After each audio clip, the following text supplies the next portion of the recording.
घर में पूजा पाठ करते समय ध्यान रखनी चाहिए 51 यह बातें। हिंदू धर्म में पूजा पाठ को बड़ा महत्व दिया गया है और रोज़ भगवान की पूजा अनिवार्य रूप से की जानी चाहिए। लोग इसका पालन भी करते हैं, लेकिन कई बार देखा गया है कि कुछ लोग हमेशा इस बात की शिकायत करते हैं कि वो पूजा तो कर रहे हैं, लेकिन उन्हें पूजा का फल नहीं मिल रहा है।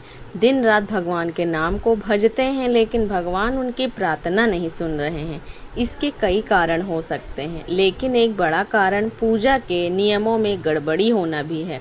लोग जाने अनजाने में भगवान को कुछ ऐसा चढ़ा देते हैं जो उन्हें प्रिय नहीं होता। ऐसे में हो सकता है कि भगवान नाराज हो जाएं और पूजा का फल ना मिले। इसलिए हम आपको बताने जा रहे हैं कि पूजा पाठ करते समय किन बातों का विशेष ध्यान रखना चाहिए। नंबर 1, किसी भी भगवान के पूजन में उनका आवाहन, आमंत्रित करना, ध्यान करना, आसन देना, स्नान करवाना, धूप दीप जलाना, अक्षत, चावल, कुमकुम, चंदन, पुष्प, फूल, प्रसाद आदि अनिवार्य रूप से होना चाहिए। नंबर 2, पूजन में पान का पत्ता भी रखना चाहिए। ध्यान रखें, पान के पत्ते के साथ इलायची, लौंग, गुलकंद आदि भी चढ़ाना चाहिए। पूरा बना हुआ पान चढ़ाएंगे तो श्रेष्ठ रहेगा। नंबर 3, देवी देवताओं को हार, फूल, पत्तियां आदि अर्पित करने से पहले एक बार साफ पानी से अवश्य धो लेना चाहिए। नंबर 4, सभी प्रकार की पूजा में चावल विशेष रूप से चढ़ाए जाते हैं। पूजन के लिए ऐसे चावल का उपयोग करना चाहिए जो अखंडित पूरे चावल हो, यानी टूटे हुए ना हो। चावल चढ़ाने से पहले इन्हें हल्दी से पीला करना बहुत शुभ माना गया है। इसके लिए थोड़े से पानी में हल्दी घोल लें और उस घोल में चावल को डुबोकर पीला किया जा सकता है।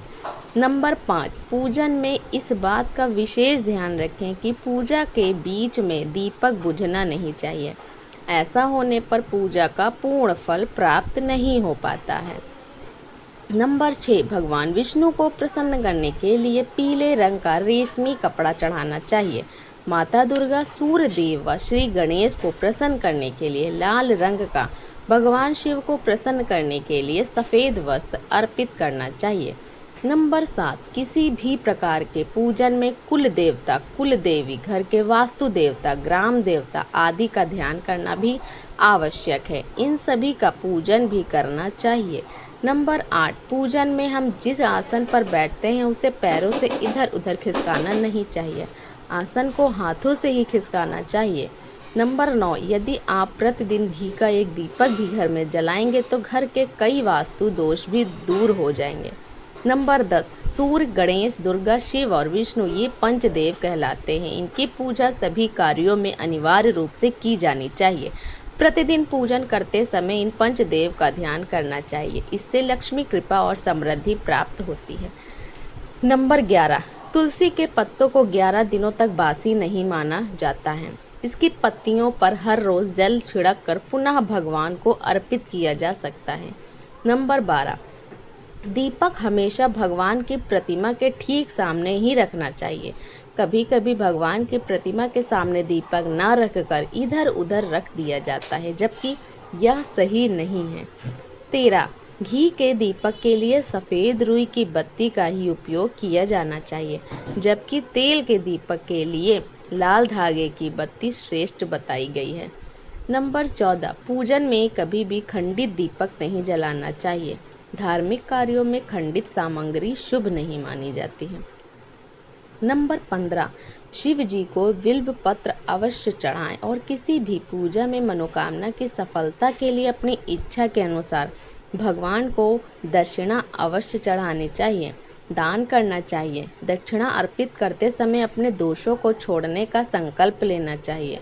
दोषों को जल्दी से जल्दी छोड़ने पर मनोकामनाएं अवश्य पूर्ण होंगी। नंबर 16, भगवान सूर्य की 7, श्री गणेश की 3, विष्णु जी की 4 और शिव जी की 1.5 परिक्रमा करनी चाहिए।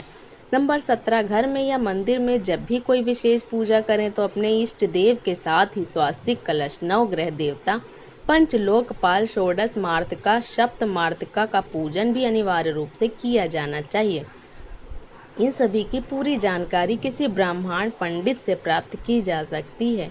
विशेष पूजन पंडित की मदद से ही करवानी चाहिए ताकि पूजा विधिवत हो सके।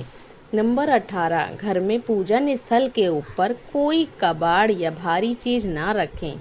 नंबर 19, भगवान शिव को हल्दी नहीं चढ़ानी चाहिए और ना ही शंख से जल चढ़ाना चाहिए।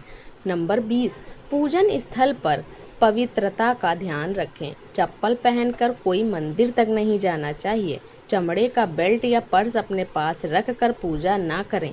पूजन स्थल पर कचरा इत्यादि न जमा हो पाए। नंबर 21, मंदिर में लगे सूखे हार फूल हटा देने चाहिए। नंबर 22, हमेशा भगवान श्री गणेश की आराधना से पूजा प्रारंभ करें। श्री गणेश को तुलसी दल चढ़ाने से बचें। भगवान गणेश को तुलसी दल चढ़ाने से दोष लगता है। नंबर 23, शिव शंभू को कभी भी केतकी का फूल नहीं चढ़ाना चाहिए।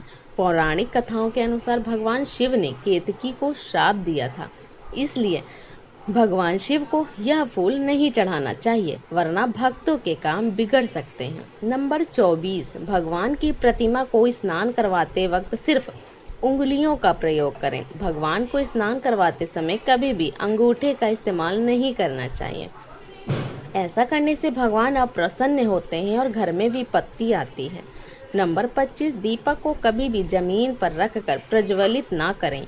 ऐसा करने से धन की बर्बादी होती है और घर में अशुभता आती है।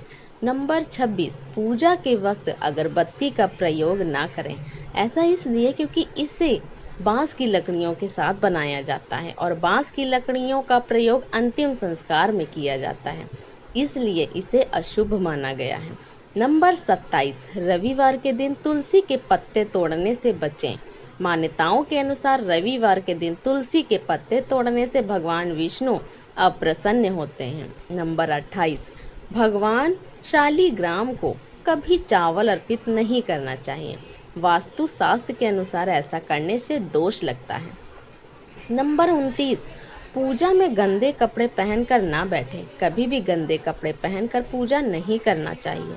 मान्यताओं के अनुसार ऐसा करने से घर में दरिद्रता आती है। नंबर 30, पूजा के दौरान मन में पवित्र रखें। कभी भी पूजा करते समय मन को दूषित नहीं रखना चाहिए। कहा जाता है कि पूजा के दौरान मन में बुरे ख्याल रखने से पूजा का फल प्राप्त नहीं होता है। नंबर 31, पूजा में इस्तेमाल किए गए फूल अगर सूख जाएं तो उन्हें कभी भी फेंके नहीं।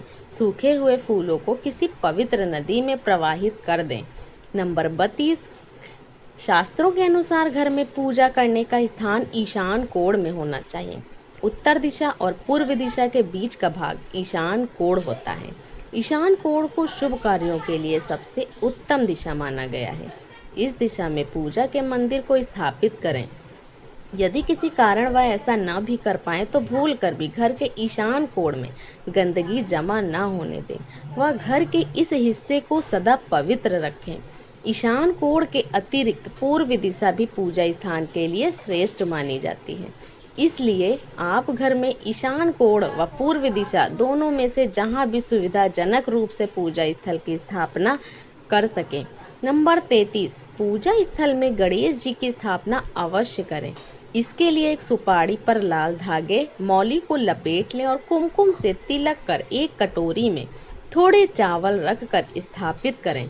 नंबर 34, पूजा स्थल में एक कोने में बंद पात्र में गंगा जल अवश्य रखना चाहिए। नंबर 35, एक तांबे के छोटे से लोटे में जल को पूजा स्थल में अवश्य रखना चाहिए। प्रतिदिन इस पात्र को जल बदलना चाहिए।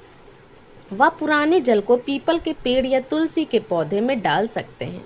नंबर 36, पूजा के स्थान में एक देव की सिर्फ एक ही प्रतिमा रखें। यदि आपके पास एक देव की एक से अधिक प्रतिमा पूजा स्थल में है तो उन्हें घर में कहीं भी दीवार आदि पर लगा सकते हैं, किंतु पूजा स्थल में एक देव की एक ही प्रतिमा रखें।